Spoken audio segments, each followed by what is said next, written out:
हर कोई काफी चिंतित है। हम अब भी रूस से बहुत सारी प्राकृतिक गैस आयात कर रहे हैं और यूरोपीय संघ की अर्थव्यवस्था पर कुछ समय तक इसका गंभीर असर पड़ेगा अगर गैस की ये आपूर्ति बंद होती है तो। ये एक बड़ी मंदी है, बेशक ये एक गंभीर मंदी होने वाली है। हम ऐसी स्थिति में हैं जहां मुझे स्पष्ट करना होगा कि हर घंटे हर किलोवाट ऊर्जा जो हम बचाएंगे उससे मदद होगी।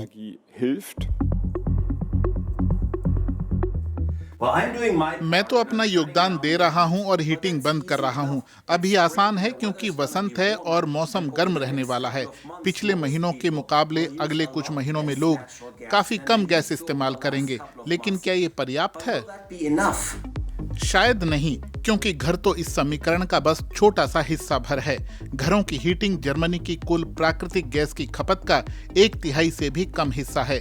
वहीं उद्योग धंधे 1/3 से थोड़ी ज्यादा खपत करते हैं। बाकी का इस्तेमाल बिजली बनाने या कारोबार, व्यापार और बाकी जरूरतों में होता है। गैस का सबसे ज्यादा इस्तेमाल करने वालों में केमिकल इंडस्ट्री भी शामिल है। दक्षिणी जर्मनी के शहर लुडविग्सहाफन में केमिकल कंपनी BASF का परिसर 10 वर्ग किलोमीटर में फैला है। यहाँ 37 टेरावाट आवर्स प्राकृतिक गैस का सालाना इस्तेमाल होता है। जर्मनी की समूची खपत का 3% हिस्सा, इसमें से आधा तो कच्चे माल के तौर पर इस्तेमाल होता है, मसलन अमोनिया बनाने के लिए। लुडविग्सहाफन में BASF ने तो इस पर एक सड़क का नाम भी रखा है। ये इतना अहम है। इसमें से ज्यादातर अमोनिया नाइट्रोजन उर्वरकों में जाता है।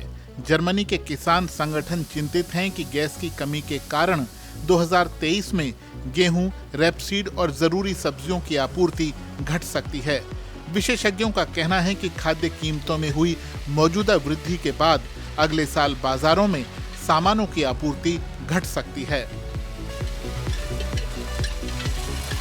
प्राकृतिक गैस एसेटिलीन बनाने में भी इस्तेमाल होती है। शायद आपने इसका नाम ना सुना हो, लेकिन ये प्लास्टिक रैपरों, सिगरेट, गोंद, शैम्पू और परफ्यूम बनाने में भी काम आती है।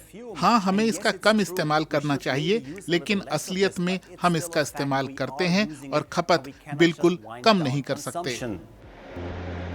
BASF का कहना है कि कच्चे माल या ऊर्जा के स्रोत के तौर पर फौरन प्राकृतिक गैस का कोई और विकल्प लाना नामुमकिन है।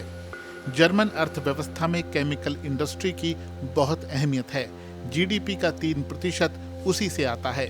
इसके अलावा अन्य उद्योग और कारोबार भी इससे जुड़े हैं। इसलिए विशेषज्ञ गैस की संभावित किल्लत के असर को लेकर चिंतित हैं, हालांकि उन्हें ये नहीं लगता कि असर विनाशकारी होगा।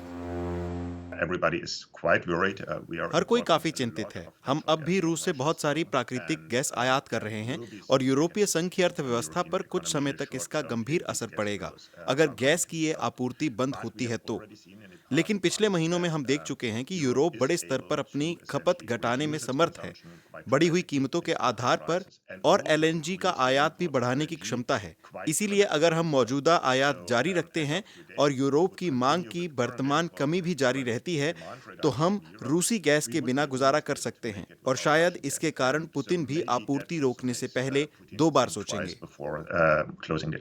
ये एक बड़ी मंदी है, बेशक ये एक गंभीर मंदी होने वाली है, लेकिन इसे एक परिप्रेक्ष्य में रखकर देखिए।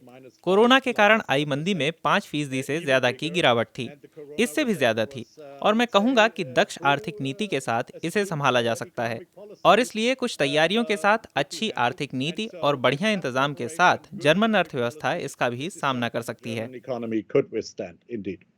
अभी जर्मन अर्थव्यवस्था का बड़ा हिस्सा रूसी गैस पर निर्भर है। हम इसके बिना भी गुजारा कर सकते हैं, लेकिन उस स्थिति तक पहुंचने की प्रक्रिया थोड़ी तकलीफ दे तो होगी।